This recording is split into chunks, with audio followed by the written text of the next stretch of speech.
मैं अरविंद मिश्रा 10 संकेत लाइव से। आज हमारे बीच में वरिष्ठ पत्रकार डॉक्टर ओम प्रकाश मिश्रा जी हैं। नमस्कार। मैं आज एक ऐसे विषय पर चर्चा करना चाहता हूं जिस राजनीतिक दल का नाम है बहुजन समाज पार्टी। बहुजन समाज पार्टी की मिश्रा जी इस चुनाव में क्या भूमिका रही और इस चुनाव में बीच में जो है अपने प्रत्याशियों को हटाने का बदलने का जो प्रयास किया, उस सब्जेक्ट पे क्या कहना है आपका?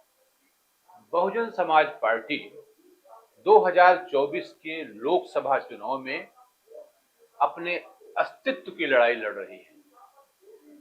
वो चुनाव जीतने के लिए या चुनाव हारने के लिए नहीं लड़ रही है। बहुजन समाज पार्टी की प्रमुख मायावती जी को यह स्पष्ट पता है कि चुनाव दो ध्रुवों पर हो रहा है। एक तरफ मोदी समर्थक हैं, दूसरी तरफ जो इंडिया गठबंधन है यानी कि मोदी के विरोधी। सिर्फ चुनाव दो पे हो रहा है, कहीं पे कोई रोल तीसरे ध्रुव का नहीं हो रहा है।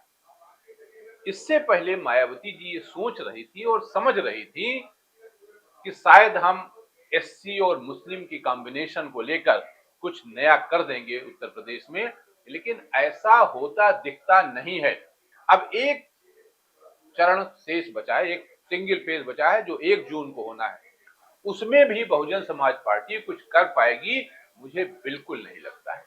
जी, मैं बिल्कुल सहमत हूं आपसे, लेकिन मैं एक बात पूछना चाहता हूं आपसे कि जिस तरीके से बहन जी ने आकाश आनंद को पार्टी की बागडोर संभालने की जिम्मेदारी सौंपी थी और बीच में उनको जिम्मेदारी से वापस ले लिया, उसके पीछे क्या आपका कहना है? देखिए, कोई ये माने या न माने, स्वयं बसपा प्रमुख माने या न माने, स्वयं आनंद जी ये माने या न माने, लेकिन बहुजन समाज पार्टी की प्रमुख सुश्री मायावती कहीं न कहीं किसी दबाव में काम कर रही हैं और दबाव ये इतना जबरदस्त है कि उनको तमाम प्रतिकूल निर्णय लेने पड़े। यहां तक कि अपने भतीजे, जिसको उन्होंने 2 साल पहले बड़े ही शान और शौकत के साथ लॉन्च किया था, उसको वापस बुला लेना पड़ा, सिर्फ इसलिए कि वो उनकी जो अपील थी, वोट अपील थी, उनका जो बोलने का तरीका था, उससे जो नवयुवक वर्ग था, खास तौर से दलित समाज का, वो प्रभावित हो रहा था। साथियों, जो भी आपको बहुजन समाज पार्टी से भटकाने की कोशिश करे, बाबा साहब के नाम पर, मान्यवर साहब के नाम पर, बहन जी के नाम पर अगर बोले कि नहीं बहुजन समाज पार्टी अब हमारी पार्टी नहीं, हमें विपक्षी पार्टियों को वोट देना होगा, तो साथियों ऐसे लोगों को अब बख्शना नहीं। बहुत लंबे समय तक इन चमचों को हमने बर्दाश्त किया है, बहुत लंबे समय तक इन चमचों को हमने अपने बीच में रहने दिया है, पर अब बहुजन समाज एकजुट होकर इनको समाज से खदेड़ने का काम करेगा। आप लोग इनको खदेड़ कर खत्म करने का काम करेंगे।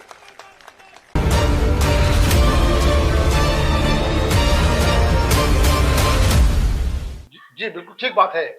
क्या ऐसा नहीं होगा कि बहन जी काफी दिनों से किसी भी सदन के मेंबर नहीं है, चाहे राज्यसभा हो या लोकसभा हो या विधानसभा या विधान परिषद से, जिनकी संख्या दिन पर दिन गिरती जा रही है। उत्तर प्रदेश की विधानसभा में केवल एक मात्र सदस्य उनका था अभी तक, और आने वाले दिनों में ऐसी भी आशा नहीं की जा रही है कि लोकसभा में उनका कोई मेंबर जीतेगा। क्या इससे नुकसान नहीं होगा? पूरा उनका नुकसान हो रहा है, लेकिन सिर्फ वो चुनाव क्यों लड़ रही हैं? खाली उत्तर प्रदेश में ही लड़ रही हैं, अन्य प्रदेशों में भी लड़ रही हैं। सिर्फ इसलिए लड़ रही हैं कि राष्ट्रीय पार्टी का दर्जा उनका बरकरार रहे। जब उत्तर प्रदेश विधानसभा में वो सिंगल सीट जिता पाई, उमाशंकर सिंह बलिया से जीत पाए, वो भी उमाशंकर सिंह का अपना स्वयं का वोट बैंक था तब, तो लोकसभा में बहुजन समाज पार्टी कोई सीट ले आएगी, ये तो अचरज की बात है। ठीक है, आपकी बात बिल्कुल सही है, सीट नहीं ले आएगी। क्या धीरे धीरे बहुजन समाज पार्टी जिस ग्राफ से बढ़ी थी जी, उस ग्राफ से क्या उनका गिरावट नहीं आ रही है? 100% गिरावट आ रही। भले वो ये कह के हाँ, अपने दिल को बहला रहे हैं हाँ, कि हम मिशनरी भावना के लिए काम कर रहे हैं, हमारा राजनीति से कोई लेना देना नहीं, लेकिन इतिहास इस गवाह है, मिशन तभी कामयाब होगा, विजन तभी कामयाब होगा जब आपके पास ताकत होगी, सत्ता की ताकत होगी, तभी आप अपने समाज के लिए कुछ कर पाओगे, अदरवाइज नहीं। नहीं तो क्या ऐसा नहीं होगा आने वाले दिनों में बहुजन समाजवादी के जो वोटर होते थे, जी दलित वर्ग खास तौर पर, जी क्या वो लोग ये नहीं देख रहे हैं कि हमारी लोगों की सुरक्षा करने में ये नाकाम हो रही धीरे धीरे, और हमारे किसी प्रकार के उस पर नहीं पहुंच रही, खड़ी नहीं उतर रही है, तो क्या दूसरी जगह का डाइवर्जन नहीं होगा इन वोटों का? यही कारण है कि बीएसपी का जो परंपरागत वोट था, जो जाटो समाज है उसको छोड़ दीजिए, 10-15% वो मायावती जी के पास जा रहा है। बाकी इनका जो वोट बैंक था पूरी तरह से बट गया। लोग इस भ्रमजाल में हैं कि वोट बैंक वो जो है भाजपा के पास चला गया, जबकि जो ग्राउंड रिपोर्ट है उसमें बहुजन समाज पार्टी का वोट यानी कि दलित समाज पार्टी का वोट यानी दलितों का वोट इंडिया गठबंधन को गया। क्यों गया ये आप प्रश्न कर सकते हैं। वो इसलिए गया है कि वो आरक्षण हटाए जाने से डर गए हैं। आरक्षण समाप्त कर दिया जाएगा, भाजपा की ये पॉलिसी उनके दिमाग में चढ़ गई है। भाजपा के कई नेताओं ने यह बयान दिया है कि आरक्षण समाप्त किया जाएगा। इस बात से वो भयभीत हैं और उन्होंने इंडिया गठबंधन की ओर जाने का अपना तरीका अपनाया। ठीक बात है, हम आपसे की बात से बिल्कुल सहमत हूँ। आप तो काफी दिनों से पत्रकारिता के क्षेत्र में हैं और काफी राजनीतिक विश्लेषण भी किया, काफी लेख भी लिखे।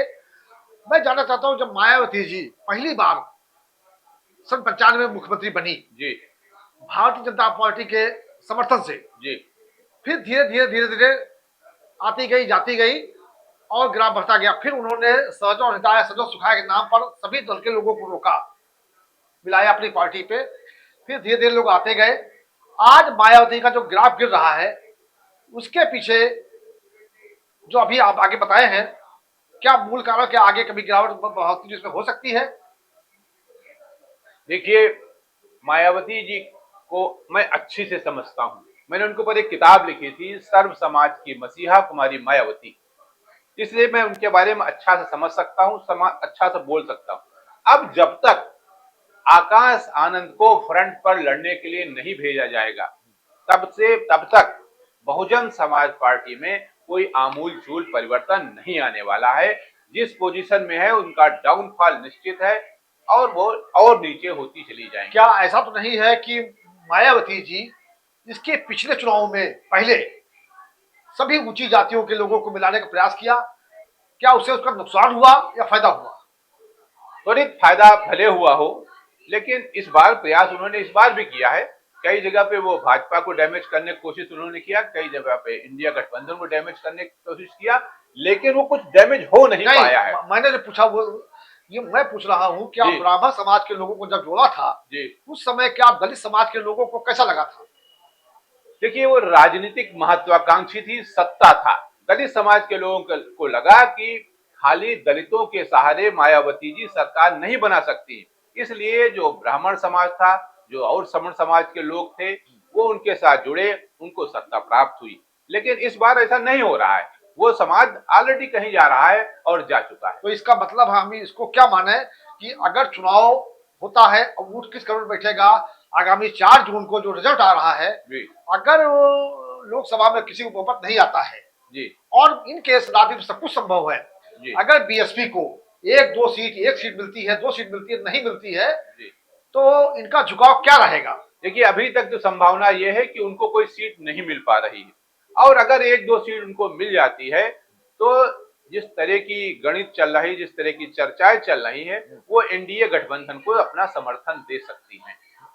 ठीक बात, लेकिन क्या ऐसा होगा कि अगर बहुजन समाज पार्टी को 1 सीट नहीं मिलेगी इस चुनाव में, तो क्या 5 वर्ष ये इंतजार करेंगी, किसी सदन की मेंबर नहीं रहेंगी, कि राजनीतिक दशा क्या होगी? राजनीति संभावनाओं का खेल है। आप याद कर दिए, भारतीय जनता के पास 2 एमपी थे, आज उनके कितने राज्यों में सरकार है? केंद्र में उनकी सरकार 10 साल से चली आ रही, फिर रिपीट होने की संभावनाएं व्यक्त की जा रही। इसलिए राजनीति में यह कहना कि वो व्यक्ति फ्लॉप हो गया, राहुल गांधी को भी कहा जा रहा था, लेकिन राहुल गांधी अचानक से प्रकट हुए, इसलिए ये कह देना कि बहुजन समाज पार्टी बिल्कुल खत्म हो जाएगी, मैं इसे स्वीकार करने को तैयार नहीं। चलिए, मैं अंत में एक सवाल पूछता हूं आपसे। जी इंडिया गठबंधन जो बना हुआ है, जी समाजवादी पार्टी, कांग्रेस पार्टी या और जो दल इसमें शामिल हुए इंडिया गठबंधन में, अगर बहुजन समाज पार्टी आज शामिल होती जी तो इंडिया गठबंधन की क्या दशा होती? उत्तर प्रदेश में 50 सीटें इंडिया गठबंधन के पास होती और 30 भारतीय जनता पार्टी के पास होती, अगर बहुजन समाज पार्टी इसमें शामिल रही होती तो। लेकिन ये 50 सीटें न हो पाए, इसीलिए भाजपा की रणनीति के तहत मायावती जी को ये निर्णय लेना पड़ा, अपने मन के ऊपर काबू रख के, न चाहते हुए भी इसे स्वीकार करना क्या पड़ा। आप इसको नहीं मानते हैं कि जो एक नवयुवक को पार्टी की बागडोर बहन जी ने सौंपी थी, ये सब करके क्या उसके राजनीतिक जीवन को समाप्त करने का प्रयास नहीं किया? नहीं, राजनीतिक जीवन उसका समाप्त नहीं हो रहा है। वो उनकी बुआ है और वो उनका भतीजा है, वो उनको बुआ माँ बोलता है। हाँ। वो जो रिश्ता नहीं, है नहीं, वो एज इट इज नहीं, चलता नहीं, रहेगा। ये तो घरेलू बात हो गई। घरेलू बात के अलावा उसका राजनीतिक कद बिल्कुल नहीं समाप्त नहीं, हुआ है, हम न समाप्त हम इस होगा। बात से सहमत नहीं है। देखिए, कुछ रिश्ते घरेलू होते हैं, बुआ भतीजे का रिश्ता घर पे हो सकता है, लेकिन राजनीतिक प्लेटफॉर्म पे जब आपने उसको जिम्मेदारी सौंपी थी, तो पुनः वापस ला करके क्या आपने ये संदेश देने की कोशिश नहीं किया कि हम भारतीय जनता पार्टी से मिले हुए हैं? नहीं, ये सोची समझी रणनीति का एक हिस्सा है। आप याद करिए, मुलायम सिंह जी एक समय में कहा करते थे कि अखिलेश हमारा फोन नहीं उठाते हैं, लेकिन क्या ऐसा था? नहीं, क्योंकि उसके साथ साथ व्यक्तिगत पारिवारिक रिश्ता भी था, ब्लड का रिश्ता भी था। यही बात वहां है। वो एक सोची समझी रणनीति की तरफ भाजपा के दबाव के चलते या भाजपा को सबक सिखाने की रणनीति के तहत ये निर्णय लिया गया है। इसमें कुछ आश्चर्यजनक नहीं है। चलिए, आज तक बहुत बहुत धन्यवाद आपको। नमस्कार। आप आए